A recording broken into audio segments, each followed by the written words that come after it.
And what I want to share with you tonight are some of those lessons I learned along the way of that 3.5 years, and lessons that I've continued to learn, more lessons I've continued to learn since then.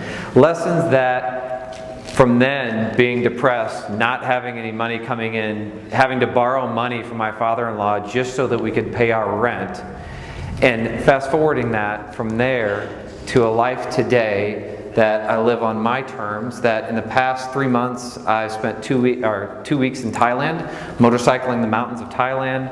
I've been partying in San Diego on the beach with my wife, and spent a week partying in Amsterdam, which is a great city to party in. If you want to party in Europe, Amsterdam is a great city.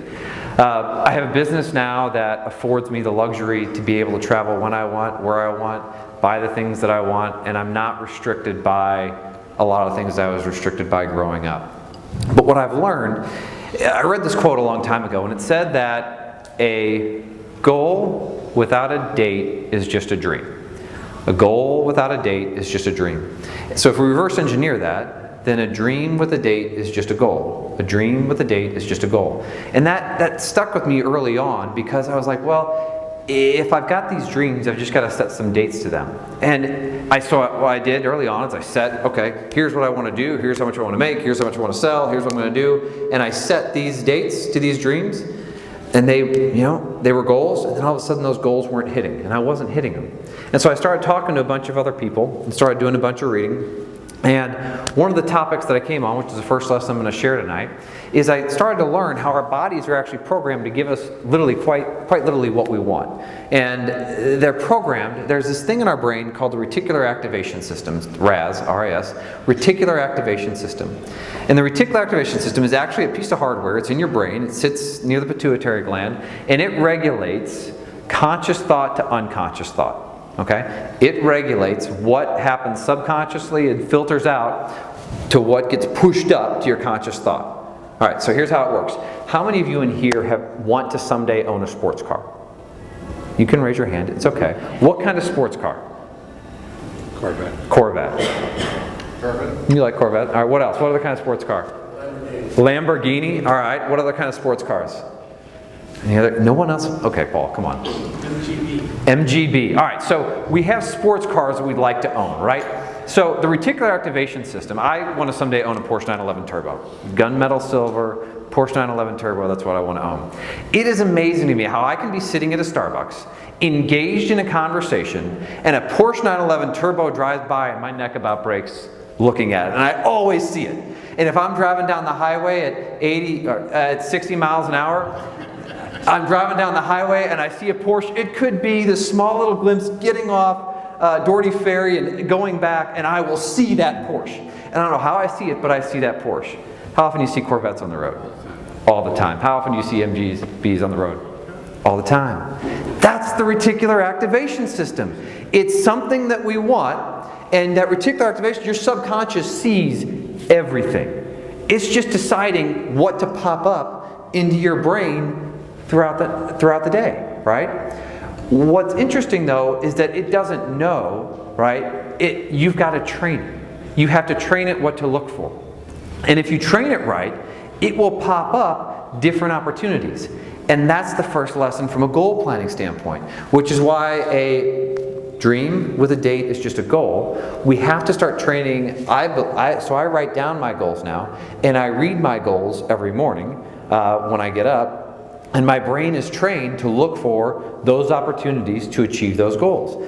And what's been amazing to me is that the more that I keep training this reticular activation system, the more I keep training with what I want, the more I see opportunities to get what I want and to get what I'm after.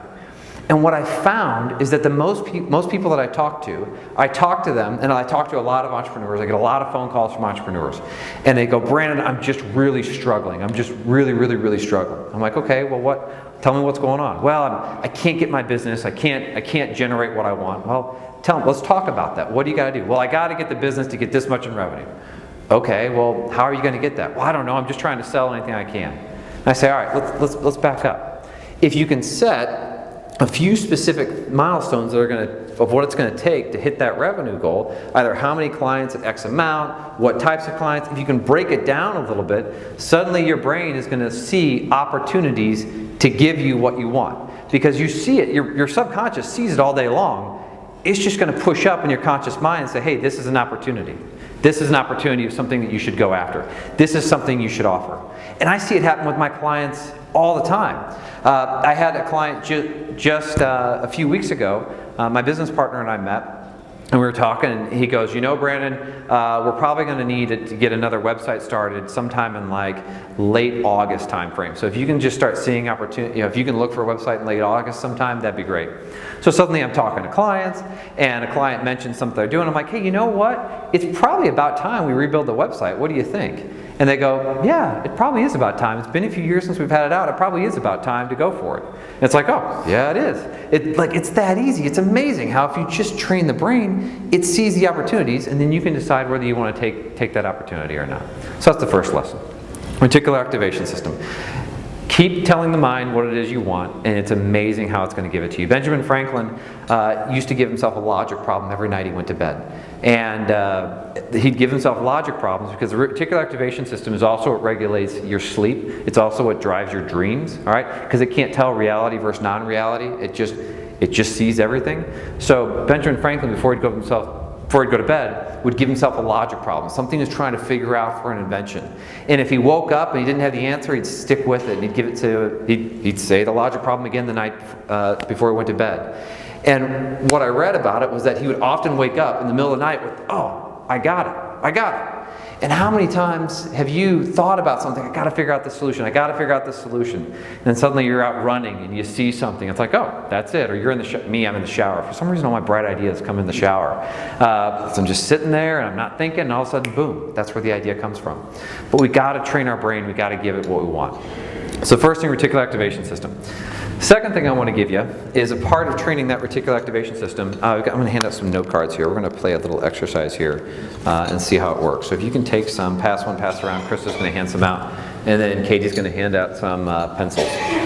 So a big part of training the reticular activation system is being able to write it down. Now, Yale has done studies, Harvard has done studies, and what they've found is that the act of writing a goal down, right, and there are multiple studies out there, the act of writing a goal down increases the odds of you achieving it by anywhere, some studies say as high as 80%, some studies say as high as 45%.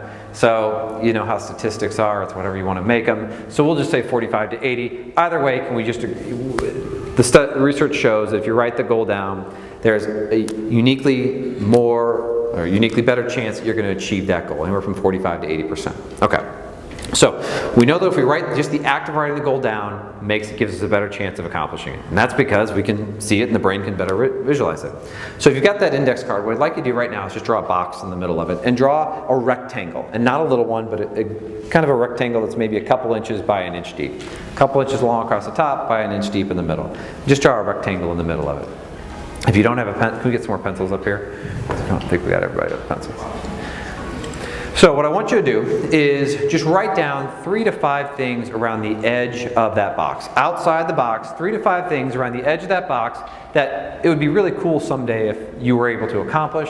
It'd be really cool someday if you were able to own. It'd be really cool someday so think about things you want, goals, items, accomplishments, things you want outside, and just write them outside that box. It could be how much money you want to make, it could be an item you want to buy, it could be relationships you want to improve.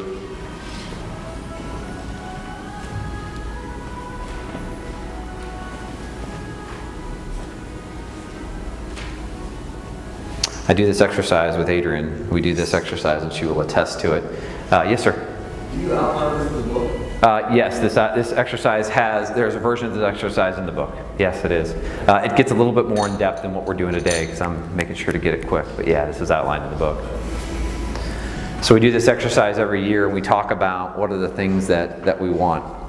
And that's where the inside of the box comes, because about 3 years ago, Adrienne and I were doing this exercise, and for some reason, I love you, honey, but for some reason, Adrienne decided that a purple tub with a purple matching toilet is no longer in fashion. Like, it's no longer in style. I don't know why, but I think perfectly fine a purple throne, which it should be, and a matching purple tub is just fine in a house. But Adrian decided 3 years ago that, hey, that's not going to be in this house anymore. That's something that we want to replace. So that was a goal that she wrote down. And so we identified, okay, what are the things that we have to do in order to accomplish those goals? What are the weekly habits that we can change to get toward that goal? And so what I want you to think about is, if you look around this, outside of this box, what are some weekly things that you could do to move it toward that goal? So for this bathroom, it was a $30,000 bathroom project. We started this 3 years ago. We decided, hey, if each of us put $100 into a bank account a week, that would pay for a $30,000 bathroom remodel. Now it was 2 bathrooms, it wasn't just one, it was 2, because if you're going to do one, you've got to do the second one, right? So it was 2 bathrooms that were going to get redone, and then we ended up adding on to a roof, which I've learned that's how house projects work, once you get the contractors in. So, but we decided it was going to be 30 grand, okay? So 3 years ago, we started each putting away $100 into a bank account and a separate account, and then this year, guess what? We had the 30 grand. Bought the 2 bathrooms, and just in time, because we've got a new baby girl about to be here, and they had to get done before she got here. So boom, it was done. That was our weekly habit. So as you look around the edge of the box, I'm curious, if there's something you want to buy, if there's something you want, what are weekly habits to get to that? Now, weekly habits may not, if you're trying to buy something, may not be, hey, this is how much I want to save. It could be, like at our company, Go Brand Go, in order for us to hit some of our goals, we had to hit certain revenue marks. We had to hit $1 million. We had to hit profitability at a certain margin, right? And we had to specify, okay, what are we working on each week to get there? So for my business partner and I, what we realized a few years ago is that we weren't talking enough. So we were not communicating as the 2 owners of the leadership of the company enough. So we had to set aside 1 hour for strategic planning a week. Before we did that, I will tell you our profitability averaged somewhere in the 5% per year. So that means some years I wasn't getting a paycheck for 6 months. Our profitability today will do $1.82 million this year with a 30% net margin after my paycheck.